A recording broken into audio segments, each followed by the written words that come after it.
chers collègues,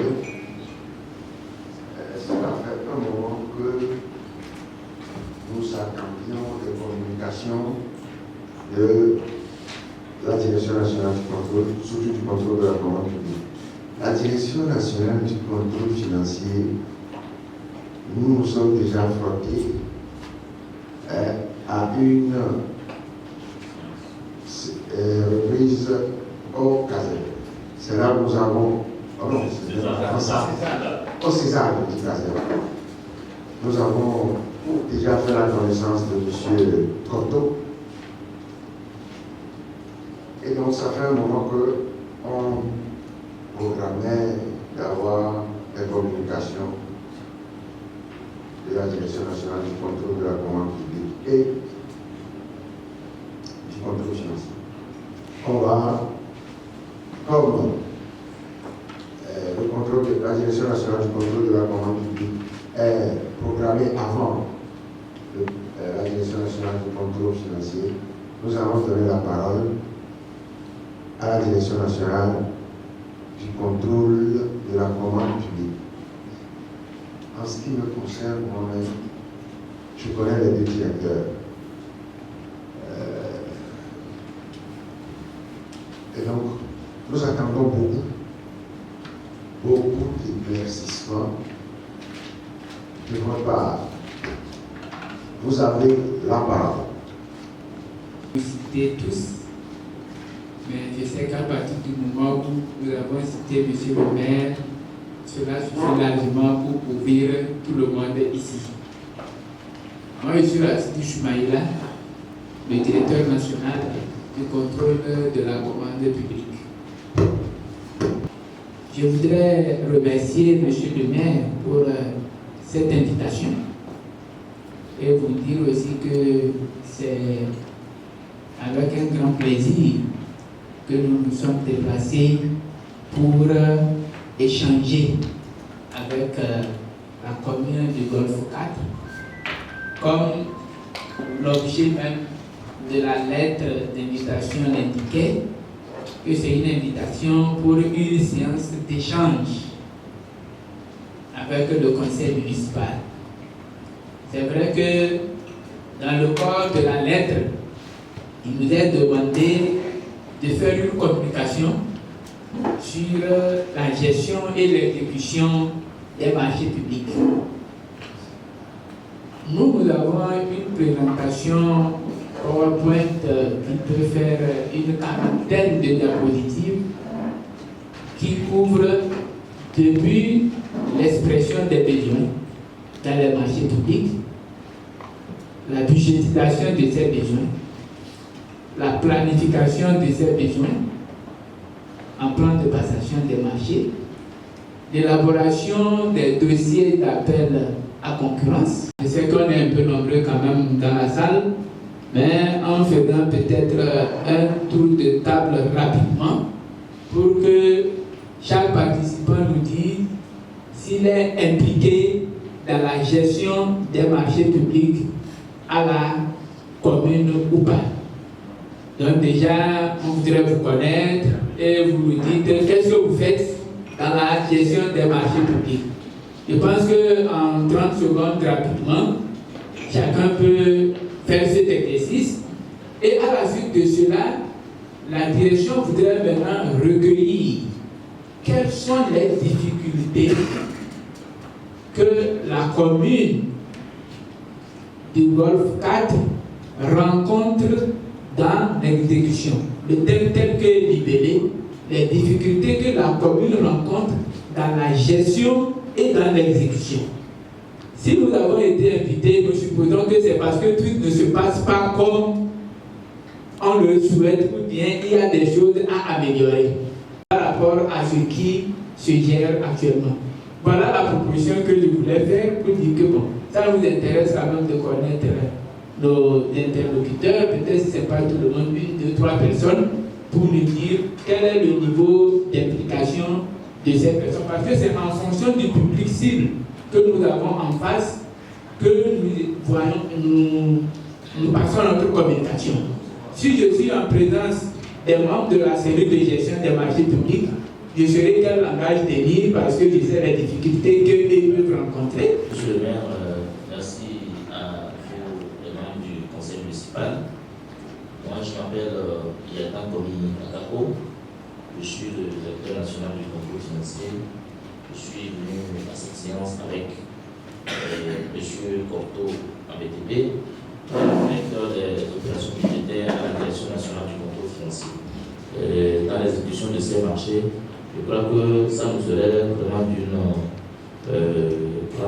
d'un grand bénéfice, d'une grande contribution pour qu'on puisse au moins en même temps vivre ensemble avec la Direction nationale de la commande publique et la Direction nationale du contrôle financier vivre ensemble les meilleures pratiques que vous souhaitez qu'on puisse avoir pour faciliter l'exécution de vos dépenses. Je crois que si on peut s'inscrire dans cette dynamique, ça nous serait profitable. Voilà. Merci, monsieur le maire. Merci, monsieur le directeur national du contrôle financier. Alors, si on suit la proposition du directeur national du contrôle de la commande publique, ceux qui, parmi les conseillers, parce que en réalité, la plupart sont des conseillers, la cellule de gestion et la PRNP sont derrière, mais ils sont surtout intéressés également par cette séance. À moins qu'on ne commence pas par la PRNP, la cellule de gestion, pour venir aux conseillers. Bien, monsieur le responsable des marchés publics, monsieur Adoni. Merci, monsieur le maire.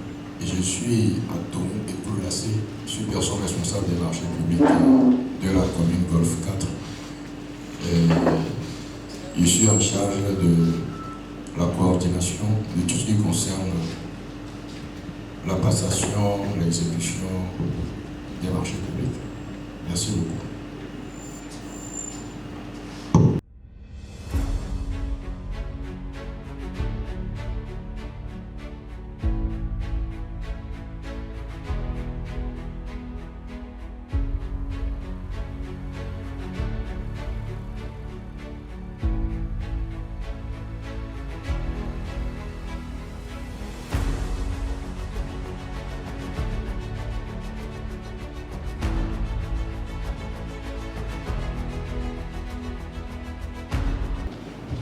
Merci beaucoup, monsieur le maire.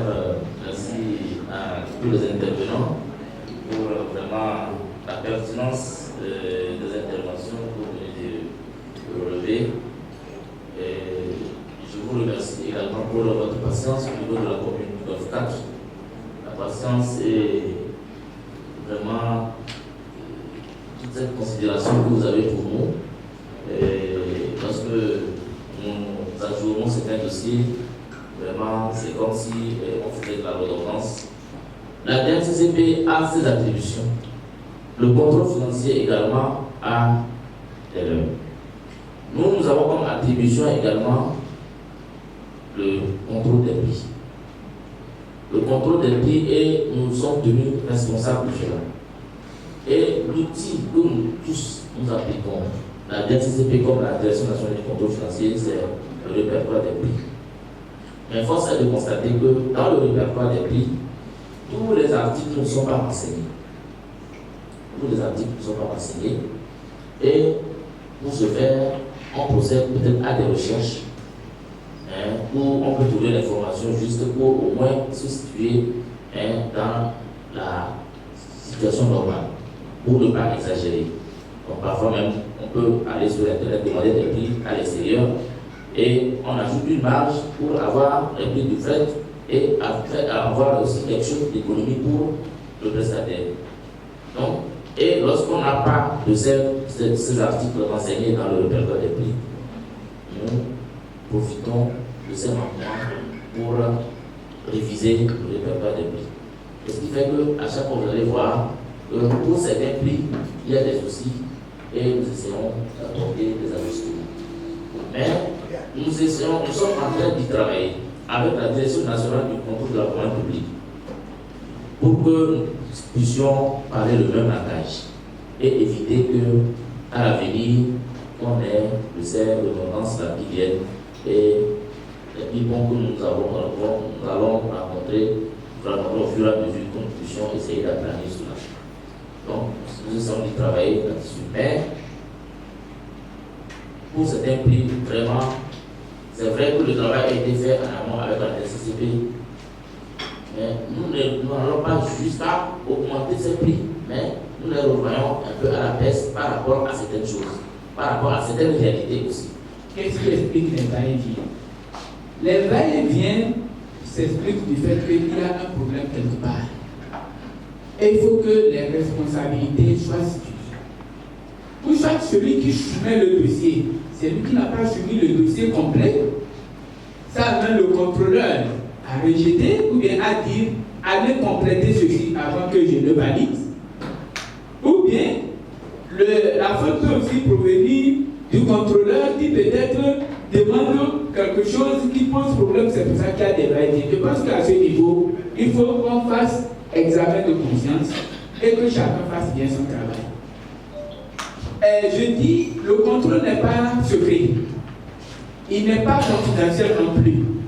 En réalité, celui qui est contrôlé est censé savoir les aspects sur lesquels il est contrôlé et comment ces aspects sont contrôlés. Donc, normalement, en soumettant un dossier au contrôle, vous savez déjà les bases juridiques sur lesquelles le contrôle va vous contrôler et vous devez tout faire pour vous conformer à ces bases-là avant de déposer le dossier. Si vous déposez le dossier et que vous êtes déjà convaincu que le dossier respecte les normes réglementaires, puisque nous ne faisons pas notre contrôle en l'air, on le fait sur la base des dispositions juridiques qui ne sont pas confidentielles, que vous connaissez plus ici. Donc si vous vous conformez déjà à ces dispositions juridiques, il n'y aura pas de rejet ni de va-et-vient. Et l'exemple qu'il a donné, imaginez que vous introduisez un dossier sans quitus fiscal ou bien sans pièce administrative. Il est obligé de rejeter. Il est obligé de rejeter. Bon, maintenant pour diminuer ces va-et-vient et régler ces problèmes de va-et-vient, qu'est-ce que nous avons fait au niveau de la DNCCP? Nous avons ajouté l'appui technique. Au début, les premières années 2011-2012, quand on avait commencé, ça faisait les mêmes bruits que oui, il y a trop de rejets de dossiers, il y a trop de va-et-vient. Mais nous-mêmes, nous sommes arrivés à un niveau où il ne peut pas avoir plus de 2 échanges sur le même dossier entre la DNCCP et une autorité contractante. Si le dossier rentre, a priori, il doit être validé à la première saisie. Mais s'il y a des observations qui ne nous permettent pas de le valider, et nous faisons tout pour éviter qu'un dossier revienne. Quand les observations sont légères, on valide, on dit sous réserve de la prise en compte de ces observations. C'est pour éviter que le dossier nous revienne. Mais quand les observations sont majeures, et nous demandons que ça soit corrigé avant de revenir, et nous constatons que la deuxième version est revenue encore avec des erreurs et qu'il faille rejeter, nous-mêmes nous invitons l'autorité contractante à une séance de travail. C'est-à-dire que s'ils n'ont pas compris, ils viennent, on les aide à prendre ça en compte et on valide en même temps. Donc voilà un peu la formule qui a été trouvée. Sinon, si on reste dans le candidat, tant que c'est pas bon, je rejette. Tant que c'est pas bon, je rejette. Le dossier va faire 10 va-et-vient, ne sera jamais validé. Et celui qui perd finalement, c'est qui? C'est la population qui bénéficie de nos services.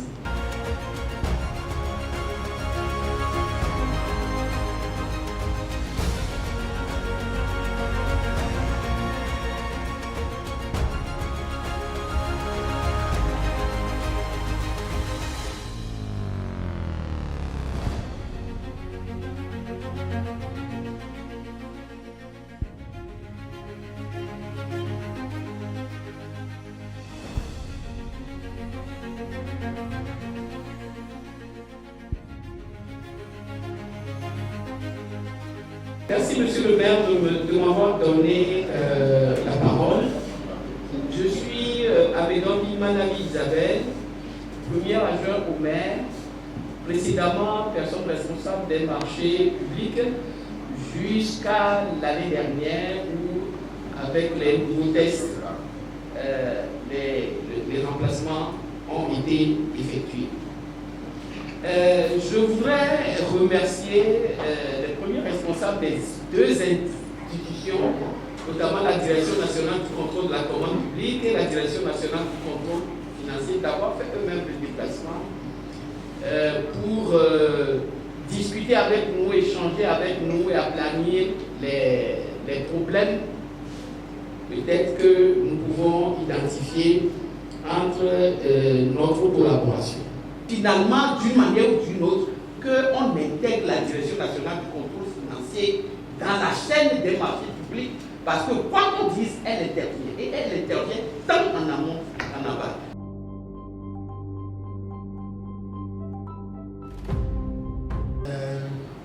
Les indemnités se basent sur des actes. Si nous prenons l'indemnité de l'ordonnateur, par exemple, s'il y a un acte qui met en place aujourd'hui l'indemnité de l'ordonnateur, l'indemnité de signature de l'ordonnateur, avant de déléguer quelque chose, on a une base. Cette base n'existe pas pour faire aujourd'hui.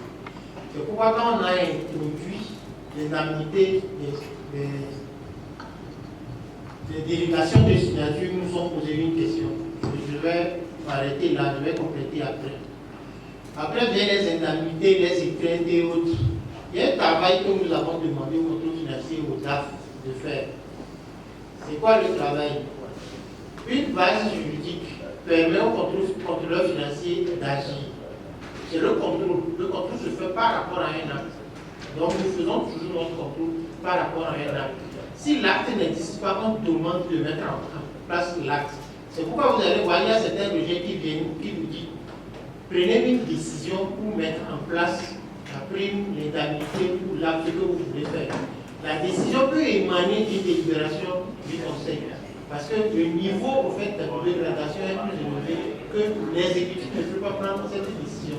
Nous formulons tous ces projets-là. Le travail que nous avons demandé au DAF de faire, c'est quoi? C'est d'arriver à nous produire des textes qui existent dans l'ancienne commune, comme l'adjoint au maire vient de le dire. On se base sur ça pour élaborer maintenant les tests qui vont régir ce que nous sommes en train de faire aujourd'hui. On ne peut pas prendre une décision pour mettre en place une indemnité au fait qu'il y a une portée juridique plus élevée.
Qu'est-ce qu'il y a encore à dire après tout ce que vous avez dit? Juste vous remercier d'être venu, parce que hier encore j'étais un peu inquiet. J'ai interrogé le secrétaire général pour lui demander si vous avez confirmé votre présence ici aujourd'hui. Et hier, il nous a dit, vous avez confirmé. Donc, comme vous l'avez dit au début, c'est passionnant, surtout quand on veut bien faire. Donc, on ne peut que vous remercier, et en souhaitant que le contact soit maintenu et même amplifié entre nous pour que nous puissions régler les problèmes que nous avons eu à exposer ici. Bon, je reconnais que dont certains proviennent de nous, mais également certains proviennent de vous. Et donc, je vous remercie, je vous félicite pour la présentation.